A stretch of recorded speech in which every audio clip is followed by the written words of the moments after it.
और कोई इतना विप्र विरोधी हो कि ब्रह्मांड की तो जाने दो पिंड तक में ब्राह्मण का प्रतीकात्मक स्वरूप सिर ही जो स्वीकार न करे, इतना विरोधी हो, ये रहे ही नहीं।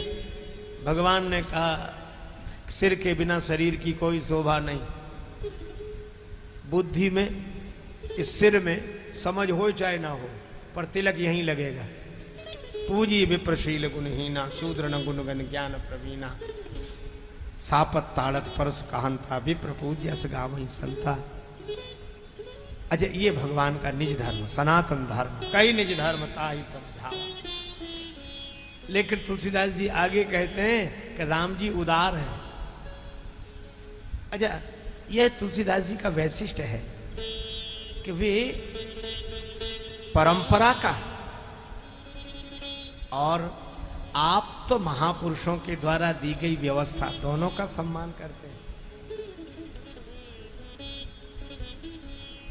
इसलिए मानस में अतिरेक नहीं है, अतिवादिता नहीं है, मानस में व्यवस्था है और उस व्यवस्था के तहत पक्षपात नहीं है, पर जिसकी जो महिमा है वह कही गई। अब कुछ अलग ढंग से इन पंक्तियों का आशय लेकर कोई तुलसीदास जी को आग्रही समझे तो तुलसीदास जी महाराज आग्रही नहीं है, उनके भगवान भी आग्रही नहीं है, लेकिन मर्यादा का हनन भी नहीं होने देते। इसीलिए विप्र पूज्य अस गावहीं संता, पूज्य विप्रशील गुणहीना कहने वाले श्री राम कबंध को उपदेश देने के बाद जाते कहाँ हैं? तुलसीदास जी एक शब्द का प्रयोग करते हैं, ताह दे गति राम उदारा, शबरी के आश्रम पग उधारा। भगवान शबरी जी के आश्रम में गए और अंतर बताया।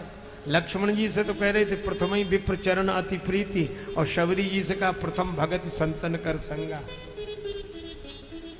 क्यों? अरे भगवान लक्ष्मण जी के ढंग से जब उपदेश करते हैं तो लक्ष्मण जी व्यवस्था विधान के अंतर्गत हैं, प्रथम ही विप्र चरण अति प्रीति, और शबरी जी प्रथम भगति संतन कर संगा। तो जो जहां है वहां से उस व्यवस्था का पालन करते हुए तो आगे बढ़े, लेकिन किसी की भी मर्यादा का हनन नहीं होना चाहिए। यही हमारे सनातन धर्म के शाश्वत आदर्श है, मानदंड है। और इसीलिए तुलसीदास जी दोनों को मिलाते हैं, वशिष्ठ जी और निखाद राज को मिलाते हैं। आज राम जी शबरी माता के यहाँ आए और वे ही राम जी कहते हैं कि मानव एक भगति कर नाता। इसका बड़ा सुंदर स्वरूप, शबरी माता प्रतीक्षा कर रही, और शबरी ने कब से प्रतीक्षा की? बालिका थी, जन्मजात प्रतिभा, पर शवर जाति में जन्म हुआ। एक तो जाति की समस्या, दूसरे नारी शरीर उसकी समस्या, परिवार में मन न लगे तीसरी समस्या, मन तो भगवान में लगा। भक्ति बीज पलटे नहीं जो जुग जाहि अनंत, ऊंच नीच घर उपजे होए संत का संत। शबरी की मां ने देखा कि इसका तो मन नहीं लगता संसार में, एक ही उपाय है संसारियों के पास, विवाह कर दो। पिता ने कहा ये ठीक है, ताकि मन संसार में लग जाए। भील कुल की परंपरा के अनुरूप संबंध तय हो गया। पशु पक्षी इकट्ठे करके एक मकान में बंद कर दिए गए, इन्हीं का मांस खिलाया जाएगा बारातियों को भोजन में। आज शबरी की मां शबरी का श्रृंगार कर रही है, उलझी हुई जटाएं सुलझा रही है, कंघी चला रही है। शबरी ने कहा कि मां इतना श्रृंगार तो कभी नहीं किया, आज क्यों कर रही? बेटी तेरा विवाह है, उसी के लिए तो ये पशु पक्षी इकट्ठे किए गए जो मकान में बंद है। शबरी ने मां के हाथ से बाल छुड़ा लिए और भागी। छोड़ छोड़ माता मैं मांग ना कढ़ाऊंगी, और जाते जाते उस मकान का दरवाजा खोल दिया। सब पशु पक्षी प्राण बचा के भागे, और पशु पक्षियों के हृदय से मानो अंतर्यामी प्रभु ने कहा। पशु पक्षी यह कह रहे थे कि शबरी तुमने हमें मुक्त किया है, भगवान तुम्हें मुक्त करेंगे। तुम्हें शबरी जी वन में आ गई, इस आश्रम में, उस आश्रम में जहां जाए विधान के अनुरूप सब में, एक तो तुम शवर जाति से हो, दूसरे नारी शरीर हो, आश्रम में स्थान नहीं मिलेगा। अब कठिनाई ये कि वे नियम की बात कह रहे हैं, ठीक कह रहे हैं, पर शबरी क्या करें।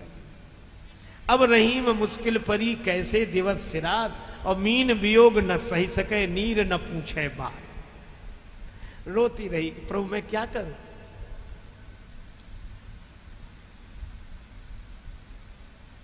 अचानक मन में प्रेरणा हुई, भगवान ने कहा सेवा। सेवा? मुझे तो आश्रम में प्रवेश तक नहीं मिलता है, मैं सेवा कैसे करूं। अंतर्यामी प्रभु ने कहा सेवा करो, पता न लगे ऐसे समय सेवा करो। आश्रम में जब सब सो जाते तो शबरी झाड़ू लगा,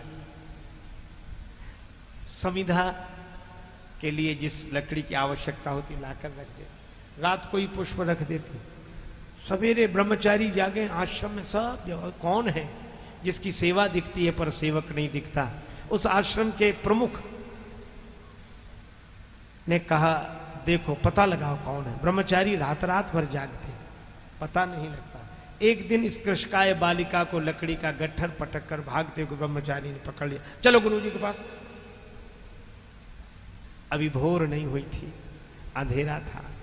गुरुजी के सामने यह बालिका कांप रही थी, दीपक का थोड़ा थोड़ा उजाला। महर्षि ने इस बालिका की ओर देखा, रो रही थी, मुझे क्षमा करो, मैं इस सेवा में ही करती थी। महर्षि ने कहा कि बेटी तुम कौन हो, बेटी तुम कौन हो। शबरी ने रोते हुए अपनी कहानी बता दी। मैं क्या करूं महाराज, कहां जाऊं। संसारी जीवन में घर में मैं रह नहीं सकती, आश्रमों में प्रवेश की अनुमति नहीं है। महात्मा वे थे महर्षि मतंग। महर्षि मतंग के आंसुओं से आंखें भीग गई, अश्रुधारा बह रही थी। महर्षि ने कहा मैंने तुम्हें बेटी कहा है, पिता के घर में बेटी के रहने में कोई आपत्ति नहीं, आज से तुम यहीं रहो। सेवा करने के लिए सब ब्रह्मचारी है, तुम्हें कुछ नहीं करना, तुम उस कुटिया में रहो और बेटी राम राम राम करो। शबरी प्रसन्न हुई, लेकिन परेशान भी। महाराज यह तो आप जो मुझे आश्रय दे रहे हैं, तो वर्तमान समय में व्यवस्था के आग्रही लोग सब आपका विरोध करें, सभी विरोध करेंगे। महर्षि ने कहा कि बेटी मेरा नाम मतंग है, और मतंग मस्ती से झूमते हुए हाथी को कहते हैं हाथी। कहा कि हाथी ने कभी भौंकने वालों की परवाह नहीं की, वो अपनी मस्ती में जाता है, हम भी अपनी मस्ती में जाएंगे। राम जी के नाते तुम्हें आश्रय है, और राम जी का संबंध इस सब संबंधों से ऊपर है। तू कुटिया में रह, राम राम कर। और ऐसा सोच पिता के घर बेटी रह रही है। शबरी कुटिया में रहती, सोते जागते राम राम राम राम राम। अंतिम समय सबका आता है। महर्षि मतंग के जीवन का अंतिम क्षण आया।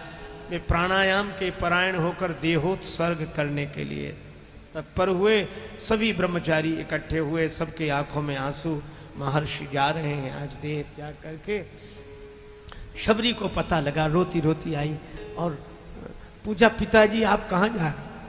महर्षि को पिताजी आप कहां जा रहे हैं। महर्षि ने शबरी की ओर देखा, कहा बेटी वहीं जहां एक दिन सबको जाना पड़ता है, वहां से कब तक लौटेंगे। शबरी समझी नहीं, कब तक लौटेंगे बेटी, वहां से लौटना कैसा। यद गत्वा न निवर्तन्ते तद्धाम परमम, यहां जाकर लौटा नहीं जा सकता। शबरी रोने लगी, पिताजी फिर मैं किसके सहारे रहूंगी, सारी दुनिया ने विरोध किया, आपने आश्रय दिया, अब मैं किसके सहारे रहूंगी, किसके सहारे रहूंगी। महर्षि ने कहा कि बेटी सबके आश्रय एकमात्र भगवान है। शबरी रोने लगी, भगवान, मैं तो आपके मुख से ही भगवान का नाम सुन रही हूं, और भगवान का नाम राम है, वही ले रहे हूं आपने जो कहा। लेकिन मुझे भगवान कहाँ मिलेंगे? मैं भगवान को ढूंढने कहाँ जाऊंगी, कहाँ भटकूंगी? महर्षि ने आशीर्वाद देते हुए कहा कि बेटी तुम भगवान को ढूंढने के लिए कहीं मत भटकना, कहीं मत जाना। मैं आशीर्वाद दे रहा हूं कि तुम्हें भगवान को ढूंढने नहीं जाना पड़ेगा। एक दिन भगवान तुम्हें ढूंढते हुए तुम्हारी कुटिया पर आए। यह सदगुरु का आशीर्वाद। महर्षि ने देह त्याग कर दिया, पर शीघ्रता में शबरी ये नहीं पूछ सकी कि भगवान कब आएंगे। महर्षि बता नहीं गए। तो शबरी तो दूसरे ही दिन सोचने लगी आज ही ना आते, आएंगे तो रास्ता तो बुहार दो। शबरी कर रही रास्ता साफ, मेरे घर राम पधारेंगे। रास्ता बुहारती है, लेकिन ये कंकड़ तो बुहार दिए, चरण तो बड़े कोमल है। फूल लाकर रख दिए, फूल बिछा दिए। आहा, पुष्पाच्छादित पथ, नेत्रों में प्रेम जल, प्रभु की प्रतीक्षा। सुबह से ये तैयारी, ले खिलाऊंगी क्या? पत्ते के आसन बिछाए, पुष्प बिछा दी, यहां बिठाऊंगी। दोने में फल, कंदमूल फल, फल सजा लिए। मानस में कंदमूल फल का वर्णन है और भक्तों ने, संतों ने शबरी माता के बेरों का वर्णन किया है। जबकि पूज्य श्री पुराणाचार्य जी महाराज तो स्वयं आयुर्वेद के विज्ञ हैं। आयुर्वेद में कहते हैं धात्री फलम सदा पथ्यम, कुपथ्यम बदरी फलम। आंवला सदा पथ्य और बेर कुपथ्य है, पर भगवान इस बेर को भी स्वीकार करते हैं अगर भाव भक्ति से भरा हो। चख चख कर बेर रखती है। कुछ लोग कहते नहीं जूठे नहीं बैठे। अरे हमने कहा न जूठे हो पर अनूठे हैं, जिन बेरों को खाने के लिए भगवान लालाए। ये तैयारी, पर सुबह दोपहर शाम नहीं आए श्री राम। आज नहीं आए, कल आएंगे। दूसरा दिन, तीसरा दिन, महीने बीते, वर्ष बीते, पर शबरी जी नित्य यह व्यवस्था करके प्रतीक्षा करती। नित्य लोग पगली कहने लगे, पर गुरु के वचन का विश्वास, आएंगे। 12 वर्ष की बालिका शबरी ने प्रतीक्षा शुरू की थी, बुढ़ापा आ गया है। पद्म पुराण के अनुसार तो 10,000 वर्ष शबरी माता ने प्रतीक्षा की है। इसी तरह कभी कुटी के भीतर जाती, कभी बाहर आ जाती। यह कौन दिखात कुटी महानारी, इतय उत जाती है मोद भरी। छिन भीतर बाहर होत छिने, सुख सो नहीं बैठत एक घरी। यही के तन में कछु पीर भई, या वियोगिन मानस माह जरी। अब जान परी रघुनाथ के प्रेम की, मूर्ति रूप यह शबरी। यह शबरी। बुढ़ापा आ गया, अब कमर झुक गई, केस रात धवल हो गई। फिर भी धीरे धीरे गुहारना, तैयारी करना, फिर आंखों में आंसू भर के प्रतीक्षा करना। प्रभु एक दिन ये प्राण छूटेंगे तो आप में मिलेंगे, लेकिन एक तिहारे पधारे बिना, प्रिय या तन के अनु जो बिल गई हैं। तो मेरे ये हाथ जो है ना, अगर प्राण छूट गए आपके आने के पहले, तो पानी हाथ, पानी ये पाय पखारन को, दृग देखन को तरसे रही गई है। प्रतीक्षा। कोई कौआ भी वृक्ष पर बैठकर कांव कांव करने लगे तो शबरी जी कहती, भोल भोल कागा मेरे राम कब आएंगे। भोल भोल कागा मेरे राम कब आएंगे। बोल बोल कागा मेरे राम कब आएंगे। बोल बोल कागा मेरे राम कब आए नहीं सांवरे, लगाई कहाँ देर रे। आए नहीं सामने, लगाई कहाँ देर रे, दोने में रखे मैंने चख चख के पेर रे। होगा मन मगन जब राम मेरे खाएंगे, बोल बोल कागा मेरे राम कब आएंगे, बोल बोल कागा मेरे राम कब आएंगे। शबरी अभागिनी के हो भिलनी अभागिनी के भाग जग जाएंगे, बोल बोल कागा मेरे राम कब आएंगे, बोल बोल कागा मेरे राम कब आएंगे। राम जी आए,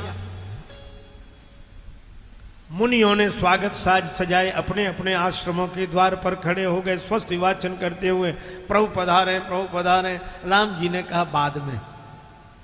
मुनि आए बिलोकन झांकी, रघुवर बूझी रहे, कुटिया कहाँ शबरी माँ की, रघुवर बूझी।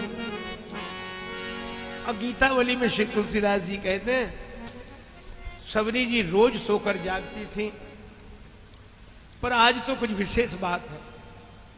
कैसे? सबरी सोए उठी, फरकत बाम बिलोचन बाव, बाई भुजा फड़क रही, बाया नेत्र फरकत भुज बाम बिलोचन, शबरी सोच रही, आई है का राजीव लोचन, सबरी सोच रही। तैयारी की, प्रतीक्षा, और राम जी आए। अब दूर से कभी सोचती भीतर जाके बैठ जाऊं, लेकिन भगवान बाहर और स्वागत के लिए बाहर आ जाए। फिर सोचा कि भगवान तो खुद खोजेंगे, कभी भीतर कभी आज बाहर खड़ी। तब तक राम जी लक्ष्मण जी दिखाई दिए दूर से। अरे ये आ गए, गुरुजी ने बताए थे वैसे ही है। लेकिन शबरी को यह लगा कि इतना ही मेरे लिए क्या कम है, मेरे पास आएंगे नहीं, गुरुदेव के वचन की पूर्ति हो गई। लेकिन ये तो निकले जा रहे, निकल ही जाए, पर मुझे तो एक काम करता ही हूँ, क्या मैं चली जाऊं? नहीं नहीं, मुझे राक्षसी समझेंगे, मेरी वेशभूषा तो देखो, और उनके चित्त में उद्विग्नता आएगी, ठीक नहीं है। चरणों में गिर जाऊं, मेरी इस मलिनता का मैल चरणों में मढ़ जाएगा, तो फिर क्या करें? का मूंदरी मूंद दो हाथन इन आँखिन को, राम कढ़ जावे, राम रूप कढ़।